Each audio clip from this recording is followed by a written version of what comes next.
જી ચોક્કસથી શૈલેષજી, આપનો ખૂબ ખૂબ આભાર માહિતી આપવા માટે। તો આગળ વાત વડોદરાની। છેલ્લા 3 દિવસથી અસહ્ય ગરમી અને બફારાથી લોકો ત્રાહિમામ પોકારી ઉઠ્યા હતા, પરંતુ સાંજે મેઘરાજાએ ધમાકેદાર એન્ટ્રી કરતા સમગ્ર પંથકમાં અનરાધાર વરસાદ વરસ્યો। ઠંડા પવન સાથે શરૂ થયેલા વરસાદે શહેરનું વાતાવરણ પલટાવી દીધું। લાંબી રાહ બાદ વરસાદ વરસતા શહેરીજનોમાં ખુશીની લહેર જોવા મળી રહી છે। વડોદરાની અંદર આજે વરસાદે મન મૂકીને બેટિંગ શરૂ કરી છે। વડોદરામાં લાંબા વિરામ બાદ વરસાદ પડતા જે લોકોને ગરમી અને ઉકળાટથી રાહત મળી છે, તો બીજી તરફ અમુક વિસ્તારોમાં પાણી ભરાવાની પણ સમસ્યા સામે આવી છે। વડોદરાની અંદર જો ખાસ વાત કરવામાં આવે તો સમગ્ર ગુજરાતમાં વરસાદે ધોધમાર વરસાદ વરસ્યો છે, પણ વડોદરાની અંદર ક્યાંક ને ત્યાં તો વરસાદ મોડો છે। આ વખતે તો વરસાદને લઈને લોકો વરસાદની આતુરતાપૂર્વક રાહ જોઈ રહ્યા હતા। તો આજે વડોદરાની અંદર સાંજના ટાઈમે વરસાદે મન મૂકીને બેટિંગ શરૂ કરી છે।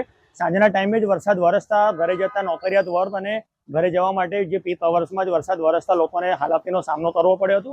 જ્યારે બીજી તરફ વરસાદ વરસતા મન મૂકીને ભૂલકાઓથી માંડીને લોકોએ વરસાદનો આનંદ ઉઠાવ્યો હતો અને વરસાદની મજા માણી હતી। વરસાદ વરસતા ખેડૂતોમાં પણ ક્યાંક ને ક્યાંક આનંદની ખુશી લાગણી વર્તાઈ છે। India news, Himanshu Joshi, Vadodara.